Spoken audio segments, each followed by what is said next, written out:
Okay, good afternoon, everyone. Today, my guest will be Mohammed Hadi, who is the Deputy Special Coordinator, Resident and Humanitarian Coordinator for the Middle East Peace Process. As soon as I'm finished with my briefing, he will join us from Jerusalem to give us an update on the humanitarian situation in Gaza. And speaking of Gaza, the Office for the Coordination of Humanitarian Affairs says that a surge of humanitarian aid continues to enter the Strip. OCHA says that our priorities include food assistance, opening bakeries, providing healthcare, restocking hospitals, repairing water networks, bringing material to repair shelters, and starting family reunifications. Today, OCHA and its partners visited Jabalia camp in North Gaza Governorate. They report that people there are creating makeshift shelters in the middle of the rubble. There's also a critical lack of access to water, with all wells destroyed, and the risk of unexploded ordnance remains high.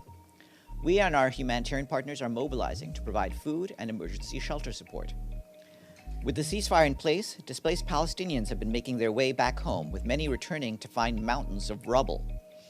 According to our partners working on the shelter response, more than 90% of housing units in Gaza have been damaged or destroyed over the past 15 months. Given the scale of destruction and needs in Gaza, we are working to get vital aid to people as fast as humanly possible. We also urge member states and partners to ensure that our aid operations are funded to meet the overwhelming needs. Turning to the West Bank, OCHA is extremely concerned about the safety and well-being of Palestinians in Jenin City and Jenin refugee camp, where the Israeli forces have been operating today. According to initial reports, airstrikes, heavy bulldozing, and the operation of undercover forces have resulted in several fatalities and dozens of injuries, including among medical personnel. This latest Israeli operation in Jenin refugee camp follows weeks of clashes there between Palestinian forces and armed Palestinians. UNRWA says that as of last week, about 2,000 families have been displaced from the camp during those clashes. Previous Israeli operations in Jenin refugee camp have damaged critical infrastructure, and as a result, the camp remains largely disconnected from basic services, including water. Electricity and solid waste management have also been disrupted.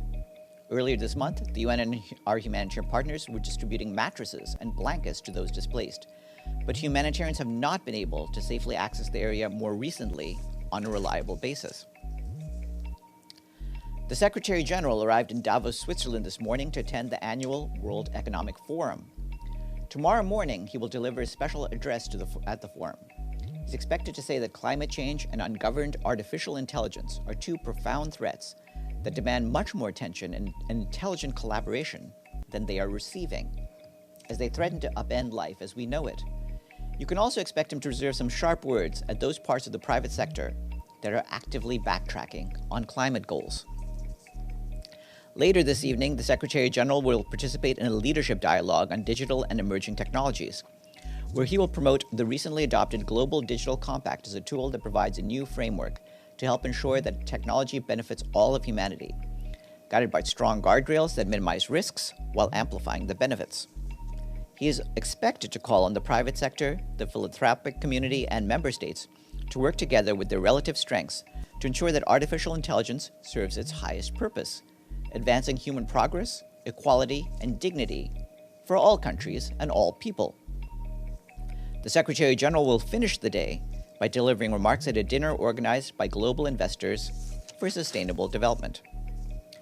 This morning, the Deputy Secretary General, Amina Mohammed, spoke to the Security Council during a session on countering terrorism in Africa. She told Council members that Africa has remained the epicenter of global terrorism, with the Sahel as ground zero for one of the world's most brutal crises. For 3 straight years, terrorism-related deaths in that region have soared past 6,000, making up more than half of all global fatalities. Burkina Faso is now leading the world in terrorism deaths with a staggering 68% increase, and with little support to help reverse this trend. Ms. Mohammed told Council members that countering terrorism on the African continent must continue to innovate with an approach that holds the respect for human rights and the rule of law at its core. First, she said, we need to continue to address the drivers of terrorism. Second, she added, we need human rights-based approaches to counterterrorism, grounded in accountable and inclusive institutions. And third, the Deputy Secretary General said that regional cooperation is the linchpin of any effective counterterrorism strategy. Fragmenting our efforts only plays into the hands of the perpetrators. She called for the coordination of all efforts, adding that the Security Council has a critical role in supporting African Union counterterrorism initiatives, grounded in African leadership and solutions. Her full remarks were shared with you.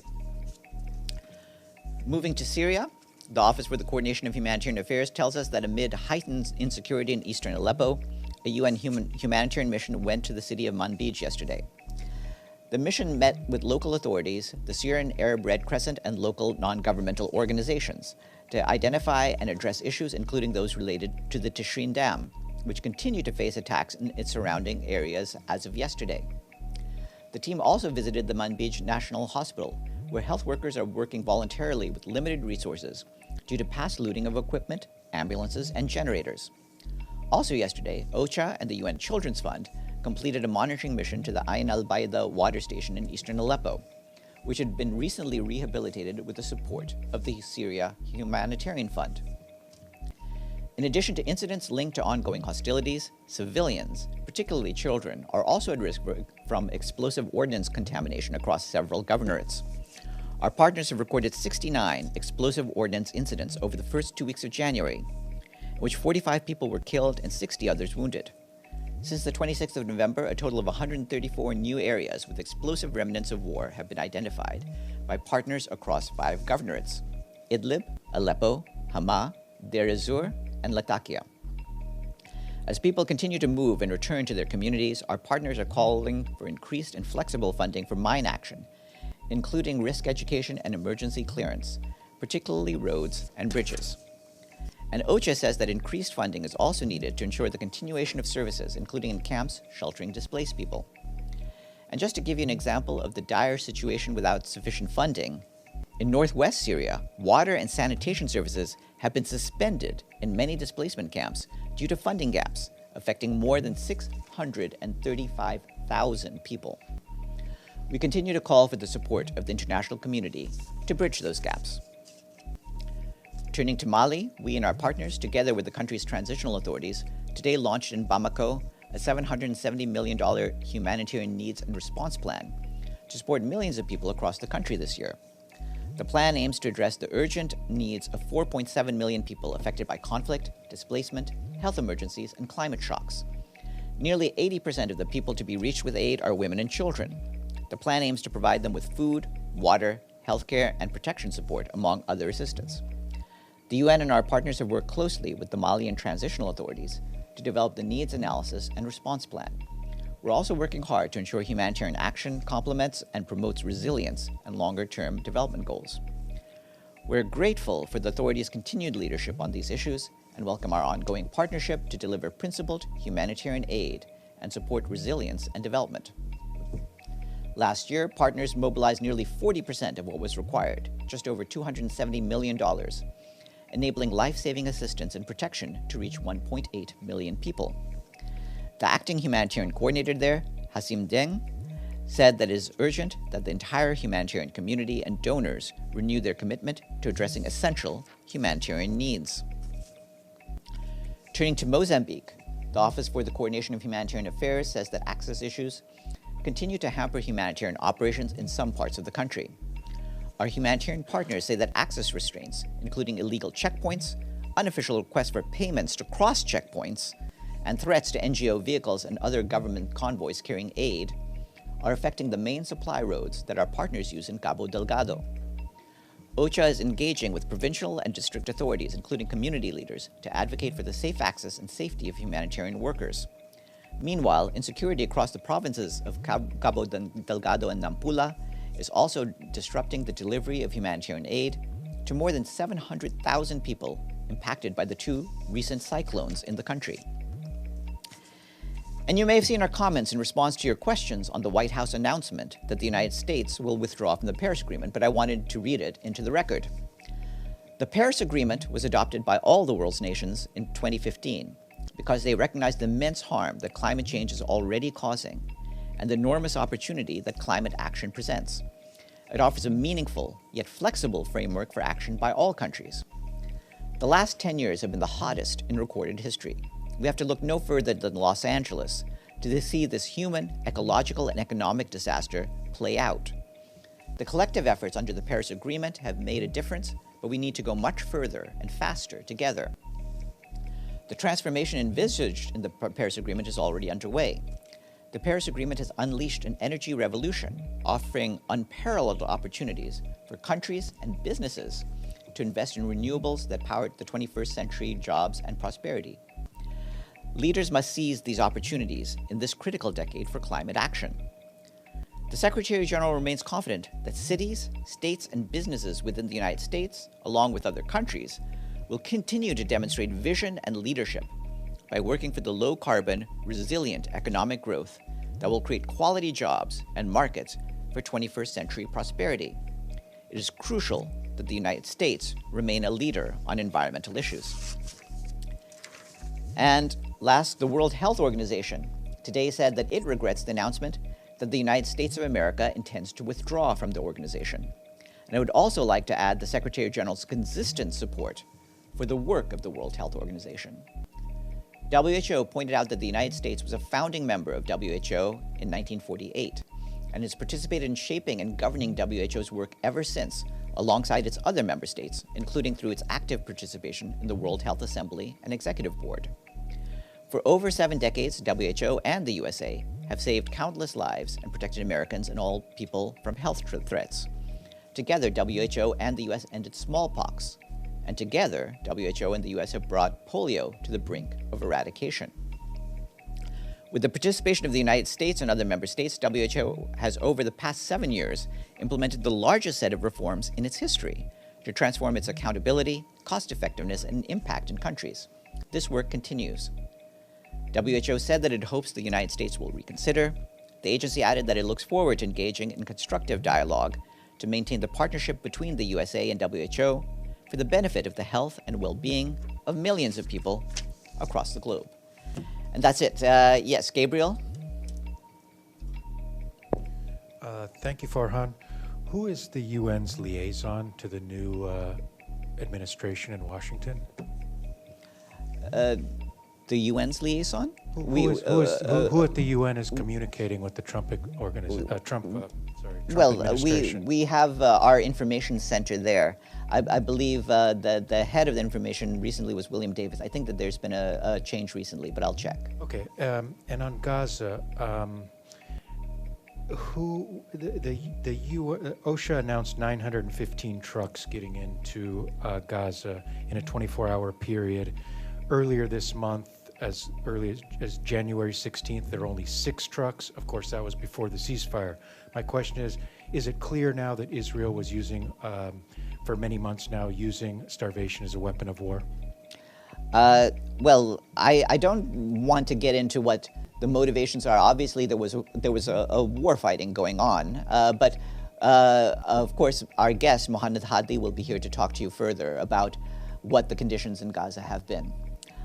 Tony. Thank you, Farhan. On WHO and the US withdrawal from this organization, how do you see that this withdrawal is going to affect the work of the agency, and what would be exactly the impact on it? Well, the agency, as you know, relies on a number of donors, both from governments and private donors. And obviously, any shortfall from one group or one country will put additional pressure on other countries and other donors to step up. And we hope and trust that our supporters of World Health around the world will rise to the challenge and make sure that the World Health Organization can continue to do its work. Edie and then Deshi. Thank you, Farhan. Can you tell us about the UN presence in Jenin? Was UN staffers witnessing this latest military action by Israel? There were staff, including UNRWA and other staff, who were trying to aid the people in Jenin. The problem has been that in recent days, with the fighting, it's been harder to get access, and certainly we hope that the situation will calm down so that we can also provide aid to the people who have been affected by the recent displacements, both between the inter-Palestinian fighting and the more recent Israeli actions.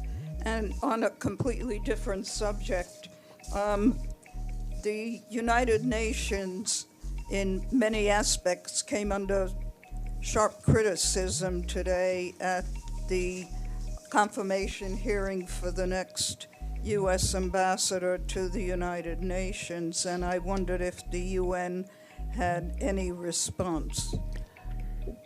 I wouldn't go into any sort of thing like a point-by-point rebuttal, but obviously it's clear the work that the United Nations and its agencies do. It's clear the importance we have in a variety of fields, whether we're talking about peacekeeping efforts around the world, whether we're talking about humanitarian aid, whether we're talking about the economic assistance that UNDP and other entities provide, whether you're talking about support for the environment, support for population planning. There's a world of activities that are promoted by the United Nations, and underlying it all is the core fact that what the United Nations has succeeded most at is making sure that all of the nations of the world have a reliable, peaceful venue where they can negotiate with each other and deal with all potential conflicts, all potential cross-cutting issues collectively. That's as much as I have to say on that. Deji, and then Sharife, and then Margaret. Edie just inspired me. Well, I'm sorry. She inspires us all. Yeah, I'm sorry. Will the UN consider establish a kind of like a DOGE, DOGE department to tackle the efficiency of this institution, which has been criticized by the incoming U.S. ambassador? I don't have any real reaction to comments. We get and are used to getting criticism from governments around the world. Part of the nature of this job is that we're not going to please all the governments all the time. And we accept that. What we want the governments of the world to appreciate is the value of the work that we do for all of them. Okay, come back to my actual question. Now, when answering Gabby's question, you talked about the liaison, the contact with the White House. And by the way, I was right. It is Will Davis. He's still the head of the UN Information Center in Washington. Will there be any appointment or arrangement now of the communication between President Trump and the Secretary General of this organization? UN Secretaries General always try to maintain communication with our host country and with government officials in our host country. You've seen different UN heads not just communicate with the presidents, but with key members of the U.S. Congress, and we'll continue to do that. Or maybe the newly appointed Secretary of State. Yes. Does he have that kind of arrangement? Obviously, we tend to communicate with whoever's the U.S. Secretary of State, yes. Okay, one last thing. Last year, I asked Florence about the arrears and how much U.S. owned the contribution to this organization. Do you have the exact figure of that? By an amazing coincidence, some of your colleagues have been asking the same question today, and what I can tell you is that right now, the United States owes $1.5 billion to the regular budget of the UN. 1.5 billion. 1.5 billion, and then between the regular budget, the peacekeeping budget, and the tribunals, the total amount that they owe to all three is $2.8 billion. Do you think you can get this money under Trump administration? We have gotten the money for UN expenses under all of the various administrations in the past. Which means there's another liquid cash flow problem maybe soon? I don't want to anticipate. I mean, the point I'm getting at is under all previous administrations, we have continued our operations and we have received payments of dues. Sharife and then Margaret. Thank you. Farhan, if you will allow me, I'd like to go back to the occupied West Bank. I think it's becoming increasingly clear that Israel is increasing its attacks in the West Bank following the ceasefire agreement in Gaza. Israel's justification for the attacks in Gaza was Hamas. So my first question is, do you know what their excuse is to attack Jenin? Israel has detained since Monday about 84 people in the West Bank. We also see a significant increase in settler violence. So I'm just wondering, does the Secretary General fear that the occupied West Bank may be the next stop on the list of Israel and it may face a similar destruction to Gaza? What I can say about that is that the Secretary General remains deeply concerned about the ongoing violence in the occupied West Bank, particularly the ongoing large-scale military operation in Jenin, which has reportedly resulted in Palestinian casualties. The Secretary General urges security forces to exercise maximum restraint and use lethal force only when it is strictly unavoidable to protect life. Maggie. Thanks, Farhan. Further on the U.S. intention to leave the World Health Organization, just remind us, it takes 1 year for that to go into effect. Is it 1 year? Yes. Okay. And then you guys will lose money, but what will the United States lose by withdrawing? Are they going to lose access to information or data or anything that the World Health Organization maintains, like databases? I think for that kind of detail, you should check with the World Health Organization what happens with the relationship that it has with the U.S. government. For our standpoint, of course, we are worried about any problems that impede international cooperation in dealing with health crises. Just a few years ago, you saw a major international pandemic, and we needed tremendous amounts of international cooperation in order to deal with that. And that, by the way, was during the Trump administration. And that cooperation, I think is very clear, helped to save lives. And one other, please. Is there a dashboard somewhere or website where we can see the numbers of UN staff, permanent staff, and what countries they're from? Like, how, are there 50 employees from United States, 60 employees from Qatar? Like, is there something where that's laid out? I believe that there's a yearly report that goes out as a document. So you could go to the documents or to the library and get that. There's a yearly report of staffing broken down by nationality. Is that from the General Assembly?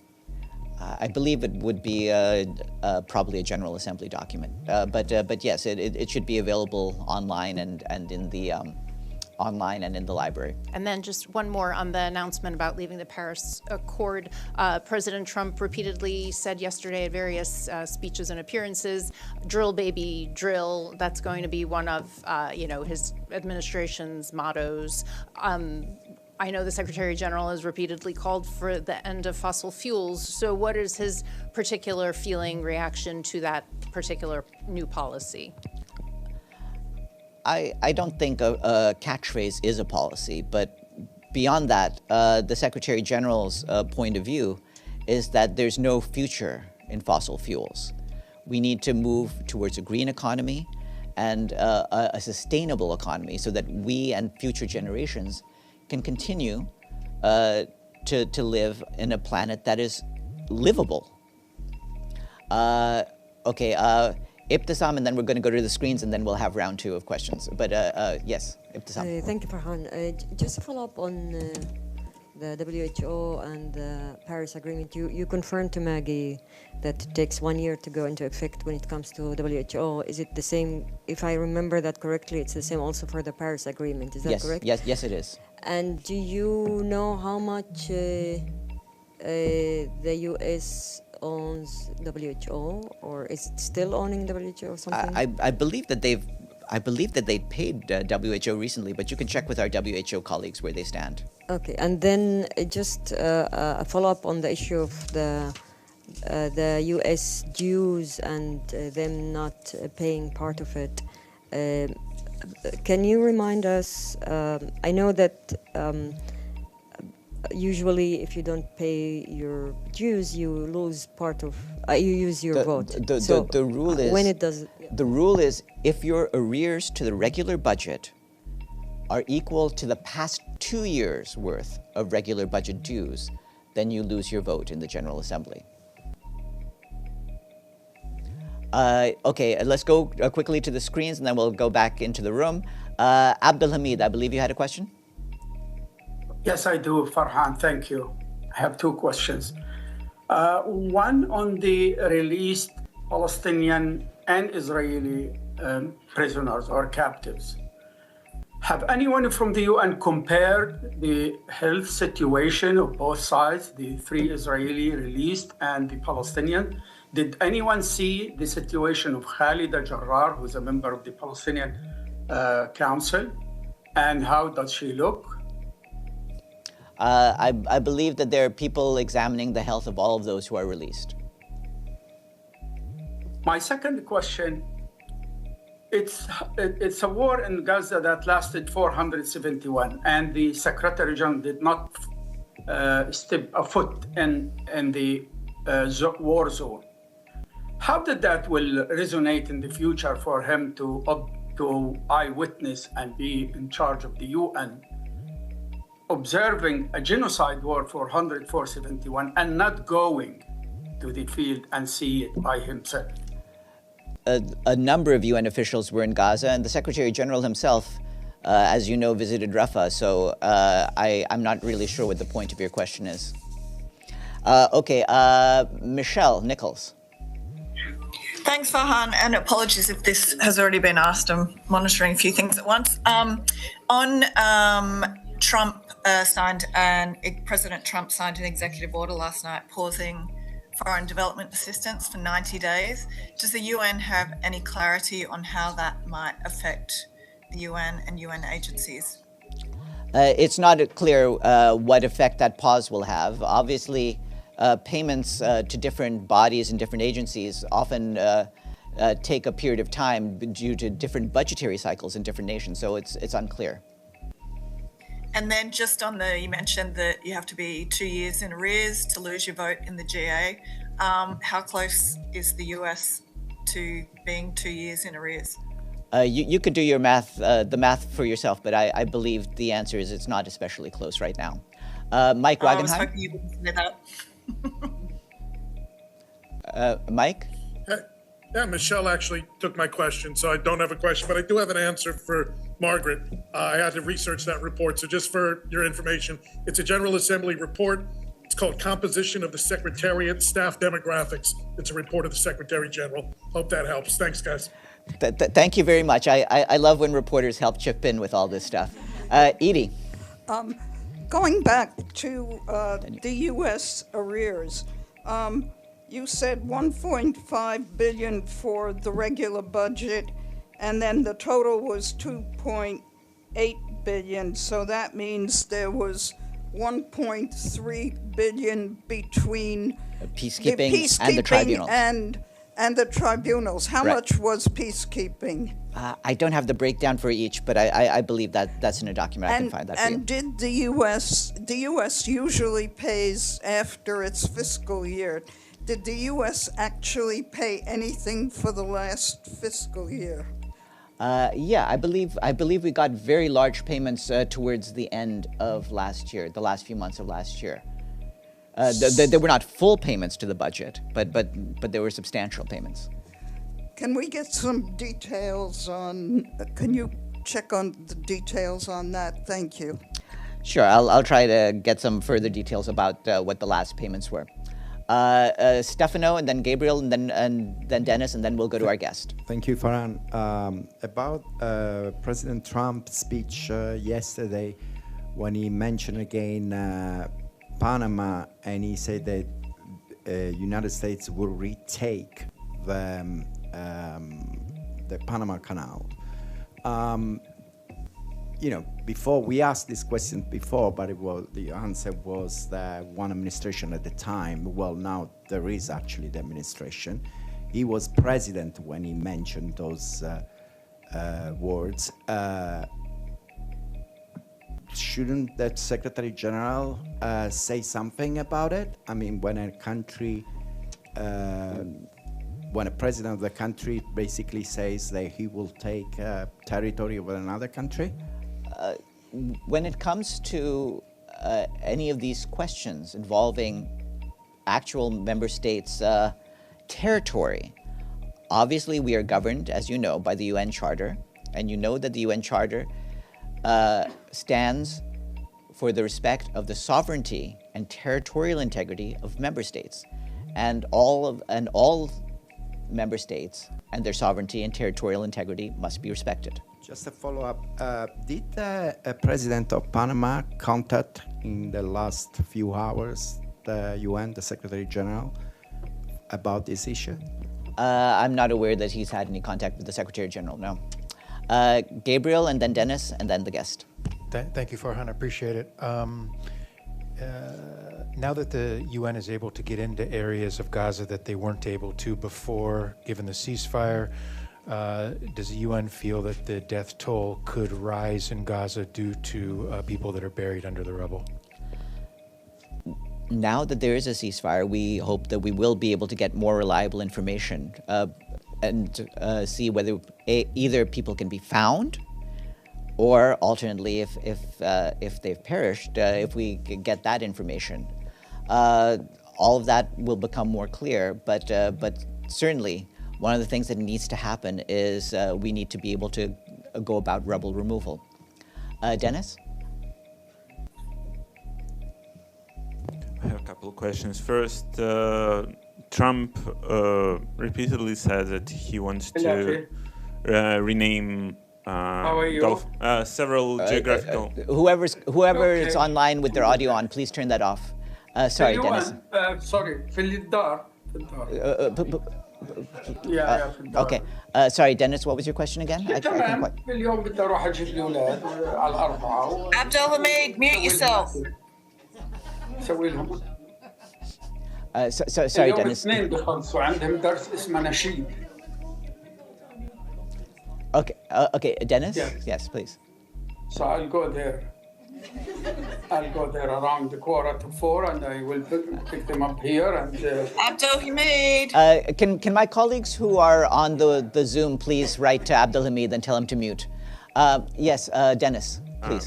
So Trump repeatedly told and intends to rename several geographical names, namely Gulf of Mexico into Gulf of America. So what's UN's opinion on that? That's the first question. I don't have any particular reaction to this. I believe that a lot of the various naming conventions are well established and are not really the purview of any one individual state. And the second one, lately Dean Sousan, Vice Premier of China, told that the rules of artificial intelligence should be supervised by the UN. What's your reaction on that? I think the Secretary General will have fairly detailed comments on artificial intelligence to say when he makes his presentation at Davos tomorrow, and I welcome you to look at the remarks he'll make then. And with that, I will now turn the floor over to our guest.